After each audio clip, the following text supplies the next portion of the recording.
Guys இந்த video பார்த்தா நம்ம மசில்ஸை ரெக்கவர் பண்ணுறதுக்கு என்ன மாதிரியான ஃபுட் எடுக்கலாம்னு சொல்லிட்டு நெக்ஸ்ட் வீடியோ போடுறேன்னு சொல்லியிருந்தேன். ஸோ அதை பற்றி தான் இந்த வீடியோவில் ஃபுல்லாக பார்க்க போகிறோம். ஸோ நம்ம ஒர்க் அவுட் பண்ணி முடிச்சதுக்கப்புறம் நம்ம பாடி பெயினாக இருக்கும்.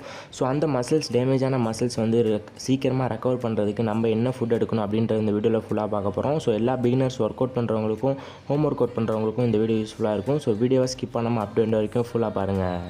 கைஸ் ஃபஸ்ட்டு பார்த்தோன்னா வாட்டர்மெலன் ஜூஸ் கிடச்சிச்சுன்னா வாட்டர்மெலன் ஜூஸ் அதிகமாக குடிங்க. ஸோ அதில் பார்த்தோன்னா நமக்கு ஆன்டி ஆக்சிடென்ட், அமினோ ஆசிட்ஸ், கார்போஹைட்ரேட்ஸ்லாம் அதிகமாகவே இருக்குது. ஸோ உங்கள் மசிலை ரெக்கவர் பண்ணுறதுக்கு இந்த வாட்டர்மெலன் ஜூஸ் வந்து ரொம்ப யூஸ்ஃபுல்லாக இருக்கும். ஸோ இந்த சம்மர் டேஸில் உங்கள் பாடி ஹைட்ரேட்டாக வைக்கிறதுக்கும் இந்த வாட்டர்மெலன் ஜூஸ் உங்களுக்கு யூஸ்ஃபுல்லாக இருக்கும். ஸோ அதனால் மறக்காமல் வாட்டர்மெலன் ஜூஸ் வந்து அதிகமாக குடிங்க. நெக்ஸ்ட்டு பார்த்தீங்கன்னா போம்கிரனேட் ஜூஸ், அதாவது மாதுளைப்பழ ஜூஸ்ன்னு சொல்லுவாங்க. ஸோ இந்த மாதுளைப்பழ ஜூஸ் வந்து மசிலை ரெக்கவர் பண்ணுறதுக்கு ரொம்ப யூஸ்ஃபுல்லாக இருக்கும். ஸோ இதில் பார்த்தீங்கன்னா ஆன்டி ஆக்சிடென்ட் இருக்குது. ஸோ இந்த போம்கிரனேட் ஜூஸ் நம்ம பாய்ஸ் அதிகமாக குடிக்கிறதுனால அவங்களோட ஸ்பெர்ம் ப்ரொடக்ஷன், அவங்களோட ஸ்பெர்ம் கவுண்ட் இன்க்ரீஸ் பண்ண முடியும்னு சொல்லி ரிசர்ச்சில் சொல்கிறாங்க.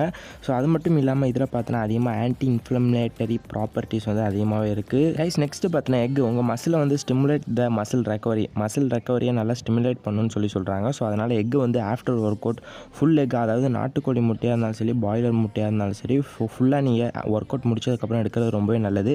ஸோ இதில் பார்த்தீங்கன்னா நமக்கு செலினியம், ஜிங்க், அப்புறம் பார்த்தீங்கன்னா ப்ரோட்டீன்ஸ், நியூட்ரியன்ஸ், விட்டமின்ஸ் அதிகமாகவே இருக்குது. மினரல்ஸும் அதிகமாக இருக்குது. இதில் பார்த்தீங்கன்னா விட்டமின் ஏ இருக்குது, முக்கியமாக ஃபேட்டி ஆசிட் இருக்குது, ஜிங்க் இருக்குது. ஸோ இது பார்த்தீங்கன்னா speed muscle recovery to protein synthesis, அதாவது ஸ்பீடாக மசில் ப்ரோட்டீன் சிந்தசிஸை மேக் பண்ணுறதுக்கு உதவியாக இருக்கும். நெக்ஸ்ட்டு பார்த்தீங்கன்னா மில்கில் பார்த்தீங்கன்னா நமக்கு அதிகமாக கால்சியம் இருக்குது. ஸோ மில்க் பார்த்தீங்கன்னா உங்கள் மசிலை ரெக்கவர் பண்ணுறதுக்கு, பெர்ஃபார்ம் பண்ணுறதுக்கும் ரொம்பவே யூஸ்ஃபுல்லாக இருக்கும். ஸோ நைட்டு தூங்கும்போது எப்போதுமே பார்த்தீங்கன்னா மில்க் வந்து குடிங்க. ஸோ மில்கில் பார்த்தீங்கன்னா எப்போதுமே வந்து கடையில் வாங்குகிற மில்க்லாம் வேஸ்ட்டுங்க. ஸோ நாட்டுப்பால், அதாவது மாட்டுப்பால் வந்து தான் ரொம்பவே பெஸ்ட்டாக இருக்கும். ஸோ அதனால் பாக்கெட் பால்லாம் கண்டிப்பாக அவாய்ட் பண்ணிக்கோங்க. அதில் பார்த்தீங்கன்னா full and full of chemicals தான் இருக்குது. ஸோ அதனால் மாட்டுப்பால் வந்து முடிஞ்ச அளவுக்கு நீங்கள் ட்ரை பண்ணி அதை குடிக்க பாருங்கள். ஸோ அதில் பார்த்தீங்கன்னா நமக்கு கால்சியம் இருக்கும், முக்கியமாக சோடியம் அதிகமாக இருக்குது, ப்ரோட்டீன்ஸ் அதிகமாக இருக்குது. ஸோ அதனால் வந்து மில்க் வந்து உங்கள் டயட்டில் கண்டிப்பாக ஆட் பண்ணிக்கோங்க. ஸோ மில்க் பார்த்தீங்கன்னா உங்களோட போன்ஸை ஸ்ட்ராங்காக வைக்கிறதுக்கும் ஹெல்த்தியாக வைக்கிறதுக்கும் யூஸ்ஃபுல்லாக இருக்கும்.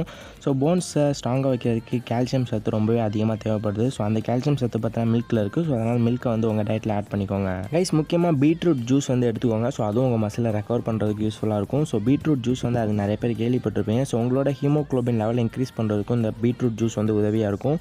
ஸோ அது மட்டும் இல்லாமல் எக்ஸ் வந்து அதிகமாக எடுத்துக்கோங்க, ஃப்ரூட்ஸ் அண்ட் வெஜிடபிள்ஸ்லாம் எடுத்துக்கோங்க. உங்கள் மசிலை ரெக்கவர் பண்ணுறதுக்கு யூஸ்ஃபுல்லாக இருக்கும். முக்கியமாக அதிகமாக தூங்கணும். ஸோ எந்த அளவுக்கு உங்கள் பாடிக்கு ரெஸ்ட் தரீங்களோ அந்த அளவுக்கு உங்கள் மசில்ஸ் வந்து ஸ்பீடாக ரெக்கவர் ஆகும். ஸோ உங்கள் பாடிக்கு பார்த்தீங்கன்னா மினிமம் வந்து 8 ஹவர்ஸ்லேருந்து 9 ஹவர்ஸ் வரைக்கும் நீங்கள் நல்லா தூங்கணும். ஸோ இதெல்லாம் பார்த்தீங்கன்னா முக்கியமாக உங்கள் மசிலை ரெக்கவர் பண்ணுறதுக்கு யூஸ்ஃபுல்லாக இருக்க உணவுகள். ஸோ இதெல்லாம் பார்த்தீங்கன்னா ஒர்க் அவுட்ஸ் பண்ணுறவங்களும் ஹோம் ஒர்க் அவுட் பண்ணுறவங்களும் மறக்காமல் உங்கள் டயட்டில் கண்டிப்பாக ஆட் பண்ணிக்கோங்க. உங்கள் மசிலை சீக்கிரமாக ரெக்கவர் பண்ணுறதுக்கு யூஸ்ஃபுல்லாக இருக்கும். ஸோ நம்ம டேமேஜான மசிலை ரிப்பேர் பண்ணுறதுக்கு இந்த ப்ரோட்டீன் ஃபுட்ஸ்லாம் ரொம்ப யூஸ்ஃபுல்லாக இருக்கும். ஸோ இதெல்லாம் பார்த்தீங்கன்னா உங்கள் பாடியில் அமினோ ஆசிட்ஸாக கன்வெர்ட் ஆகி உங்களுக்கு டேமேஜான மசிலை ரிப்பேர் பண்ணுறதுக்கு யூஸ்ஃபுல்லாக இருக்குது. ஸோ இந்த வீடியோவில் எந்த டவுட்டாக இருந்தாலும் கமெண்ட் பண்ணுங்கள். ஸோ நான் கண்டிப்பாக உங்களுக்கு ரிப்ளை பண்ணுறேன். So until then signing off you guys, மறக்காமல் சப்ஸ்கிரைப் பண்ணிக்கோங்க, லைக் போட்டுருங்க. ஸோ லைக் பட்டன் ஃப்ரீ அப்படின்னு தான் நினைக்கிறேன். ஸோ மறக்காமல் லைக் பண்ணிடுங்க. So bye guys.